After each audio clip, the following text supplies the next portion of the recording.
That's some good quality control, though. You just give a gift as they leave. You're like, hey, see you next year. And apparently it works because it's been going for 20 years. Yeah, you must be giving out good stuff. And then you get some people that try to get gifts for kids that are not there. Hey,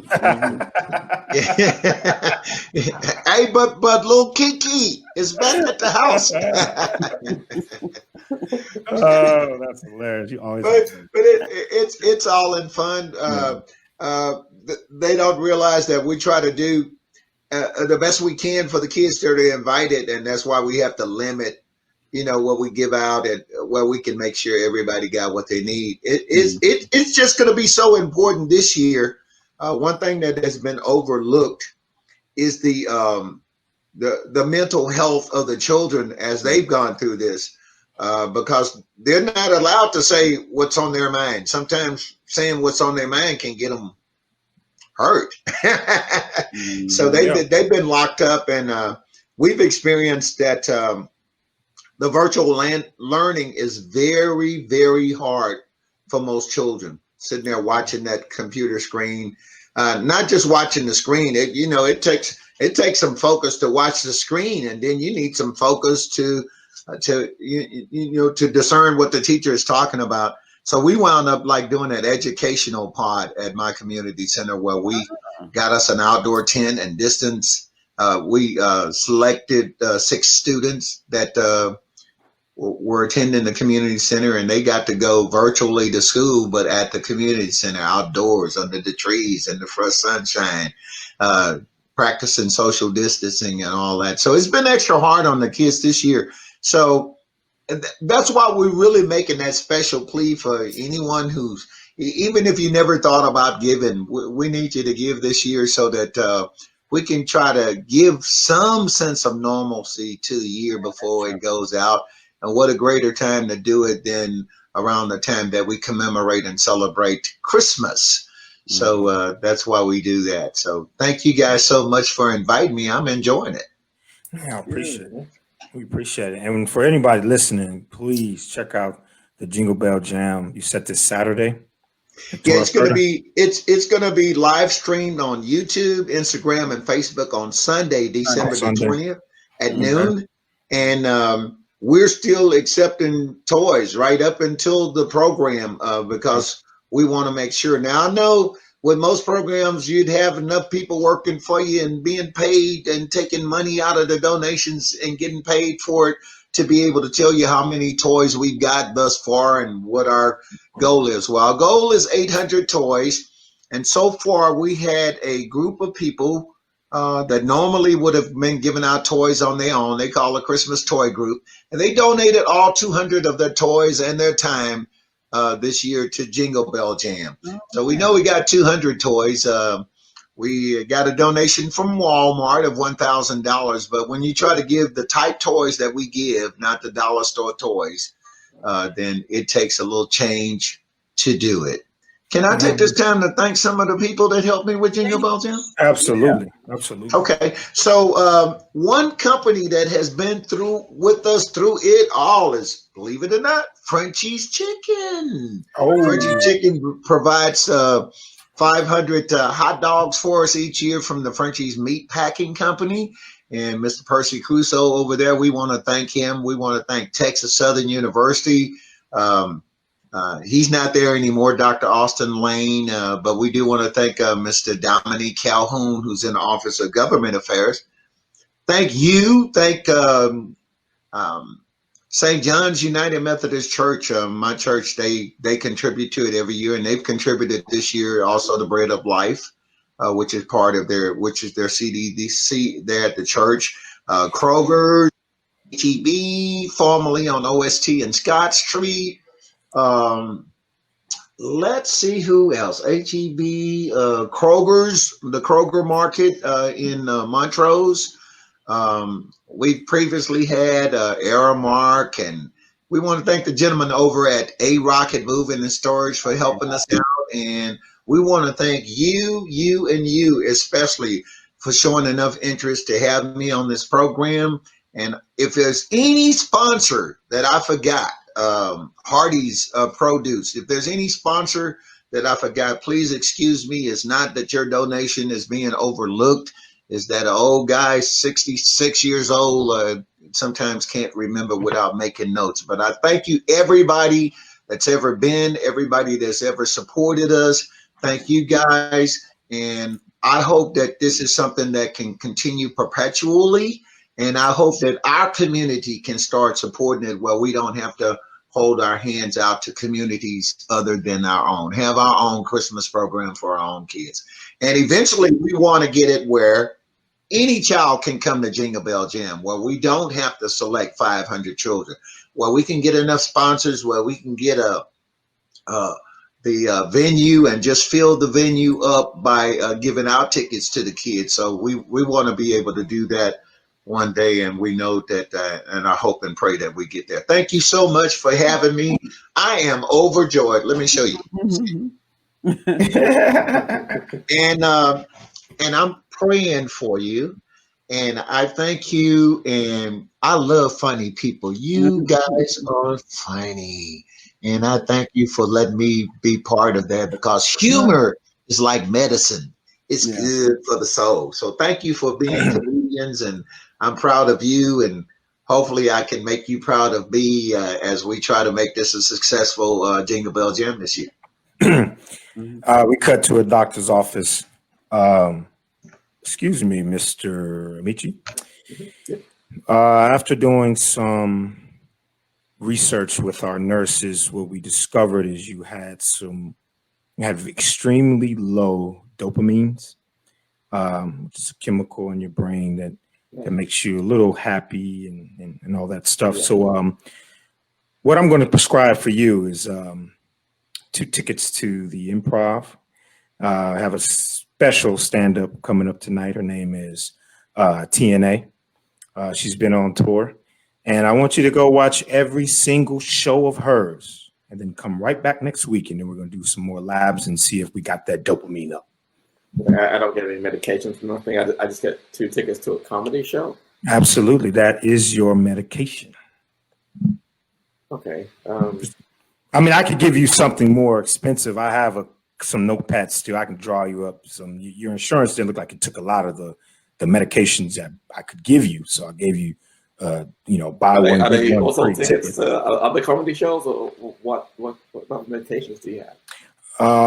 Just they're actual chemical medications, but I'm trying to get away from the chemical stuff. It's leaving my patients a little, groggy, and I'm, having some people who have a little buyer's remorse from my, prescription. So I'm going to try something different and give you these 2 tickets to the TNA stand-up show.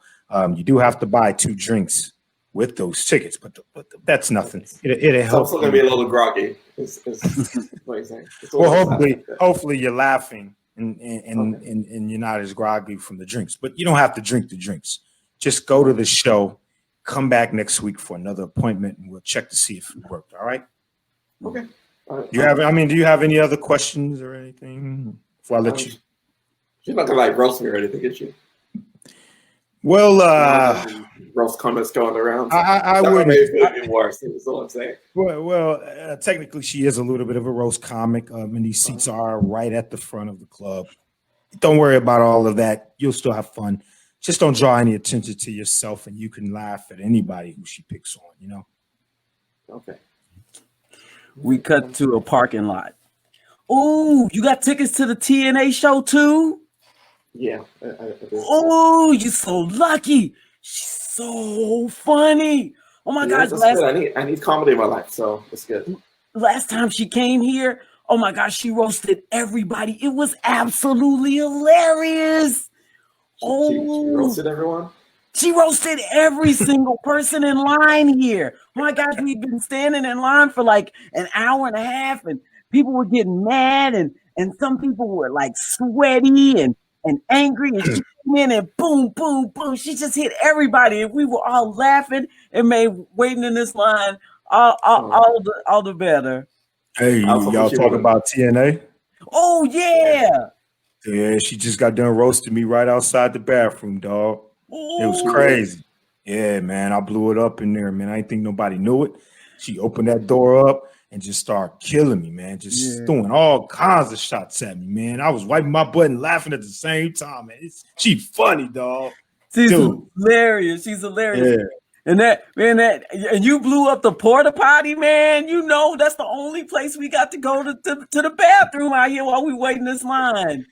You know what I mean? I didn't know we was gonna be standing in line so long. I would have used it back at the restaurant, you know, but yo, she funny, man. I know, man. I tell you what, this parking lot entertainment industry is really taking off. Last time I waited at this restaurant, they had a circus. There was a whole band that's set up. They taught salsa classes last Friday. I come here weekly for the entertainment and the food by the time I finally get up to the door. It's almost like you pay for the entertainment and they just give you food. You know what I'm saying? Food, man. Yeah, you know. You hungry? Really, I'm just here for the show, but yeah, I guess I'll get some food. Dude, man, are you all right, man? You look kind of flush. Are you all right? I have something wrong with my dopamine level, so. Oh, man. Yeah. Gee, man, don't get that over here, man. I don't need that. Man, I don't need dopamine lows like that. I'm on a high, man. A great TNA show, and whatever they give me when I get to the door, just one person in front of me, man, and I'm gonna be able to get a meal. I'm so hungry. Wait, this is the restaurant, this building with the bars on the window and the barbed wire? Yeah. Yeah. You come for the entertainment, you get the food. Interesting. Okay. Yeah. Oh, wait a minute. Hold on. It's my turn. I'll be right back.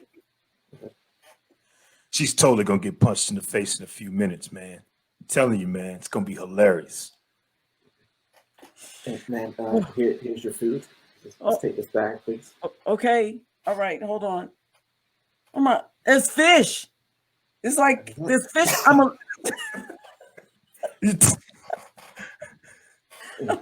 allergic. Close the door. She walks back to the line. Man, what happened to your eye? You punched me in the face because I told him I'm allergic to fish. See, I told you it was gonna happen, man. I told you, but it ain't gonna stop the show though. The show is real funny, and TNA probably gonna make fun of her black eye right there too. So it's gonna be even more fun. Yeah. Don't let her know that you got a dopamine problem though. And you know, her getting punched in the face too makes me feel even worse than I did when I got here. I can't feel like better, and I don't know that, you know, seeing somebody get punched in the face who didn't deserve it, and then now I'm going to get roasted by this great comedian. That might make it even worse too. Yeah, you definitely gonna get roasted. Look at that dude over there. I smell some low dopamine as I come up on the scene. It started already. I'm not even in my seat. I'm getting roasted. Hey, dog, you ain't got nobody else that you brought here. She really gonna tear you up too, man. It was short notice. I couldn't ask anybody else to come. Ooh-wee. I feel bad too if I had shoes like you. I might be the prescription shoes as well. And scene. Oh my goodness. Mr. Oliver. Mr. Oliver. Mr. Oliver. You there, Mr. Oliver? Mr. Oliver? Maybe he said his goodbyes and he meant goodbye at that time. I don't think he does. Mr. Oliver, you think he's asleep? You getting some rest? No, man. Mr. Oliver, can you hear us? There it is. Yeah. I enjoyed the skit so much I forgot to turn the doggone camera. Oh man. Oh boy. Yeah, we was nervous. Like, man, what happened? What happened? Mr. Oliver? You kept saying, thank you. I was like, oh no, did he leave us? No. Yeah, I'm still here, and I enjoyed it immensely. I enjoyed it. So, yeah. So it's nice meeting you, John and Amici. Absolutely. And Tandy, I love you, my sister.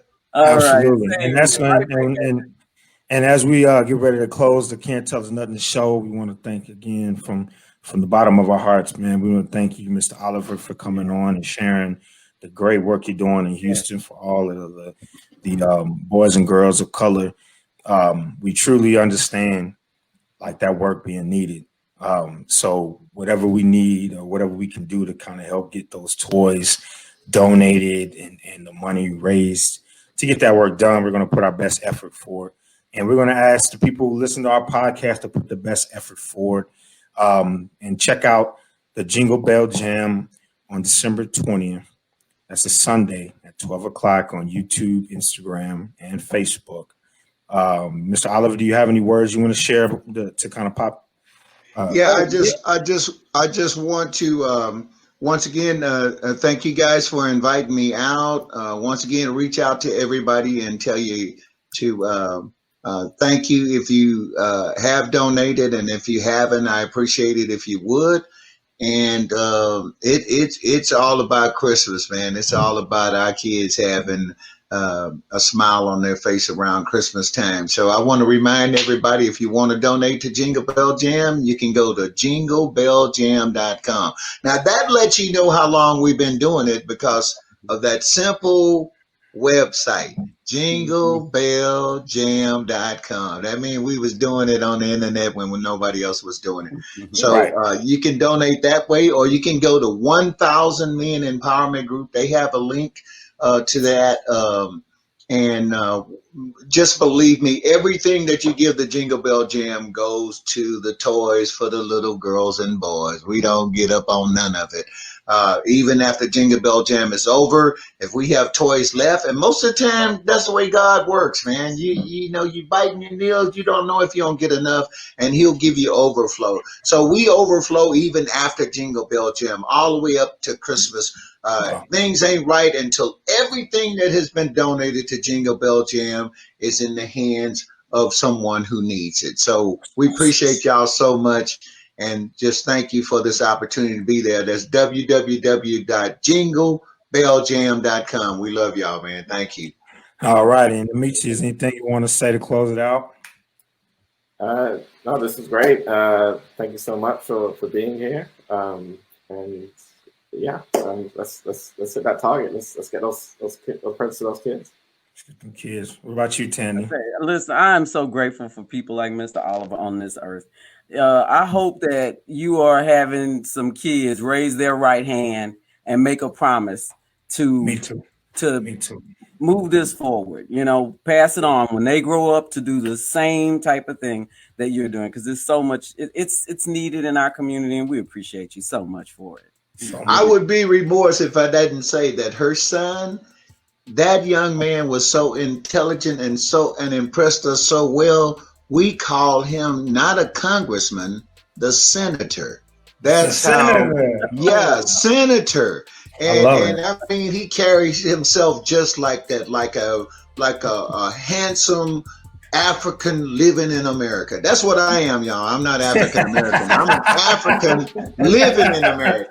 I'm stealing that one too from you. The Africans don't want me, and these people over here don't want me. So I am what I am. I am what I am. I love it. Well, if that's as you heard it here, listeners, man, we had a wonderful guest and a wonderful show. Check out all the information we stated earlier, and we'll be back next week for another podcast. Hopefully with Antoine back from the baby. But as Mr. Oliver would say, we love you, and ain't nothing else you could do about it. Absolutely. Feel free to use it. Merry Christmas, everybody. Yeah, Merry Christmas. Happy Kwanzaa. Yeah. And for you guys, we're out.